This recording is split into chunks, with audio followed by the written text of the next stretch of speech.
the monumental shift at the end of Series 2 was the death of Marion, and when you come back into Series 3, he's probably at the lowest point that character will ever get.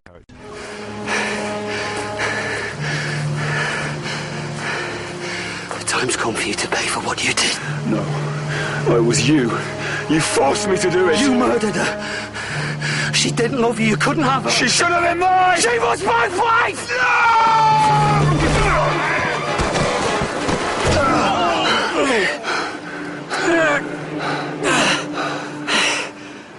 He ends up killing Robin, or so he believes. But it's still tearing up his brain a bit. It's like his head is like a room that he's rifling through, trying to look for the answer to why he did what he did, and that's the point where he starts. Prepare to die, Robin Hood.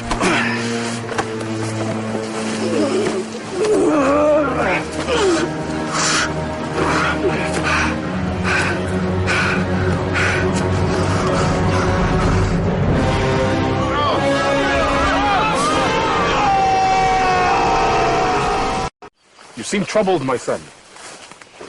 Can I offer you a simple supper?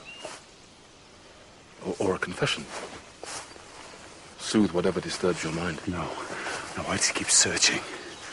I need to find him. That'll soothe my mind.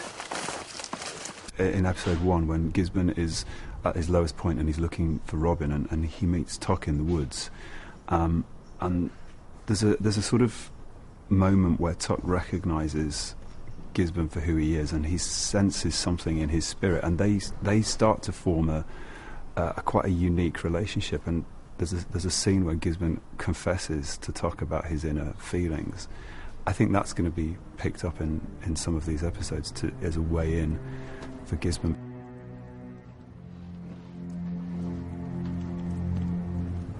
Sakai, look at me. Look at me. I'm so tired. Every time I close my eyes, they come. They? Demons. Clawing on my brain. How can I get some peace? It's almost like Yoda arriving in the series. There's somebody that's spiritual and somebody that can guide the gang and make them probably look at themselves more and forgive.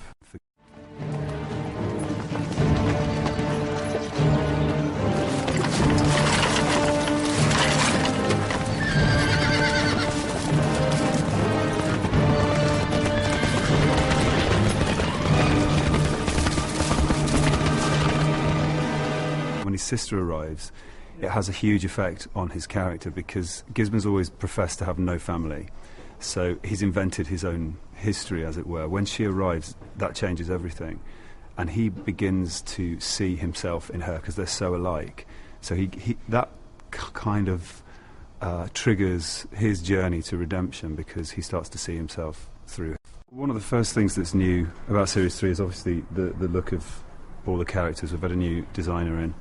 I think this has been based on an American footballer. I can't actually get through any of the doors on set. I have to come through each door like this. We sort of decided that on their way back from the Holy Land, I got a bit hot in the leather and sort of threw it overboard and went to Milan and got tailored. Come to pay our respects, hope you don't mind. Isabella turns up in episode 5, and Gisborne's been away with Prince John, and it's almost like he's been to John's therapist, because he comes back with a very serene facade, and it's not, you can't quite work out what's different about him. He's been empowered by the prince's favour, but then when his sister arrives, it has a huge effect on his character, because Gisborne's always professed to have no family.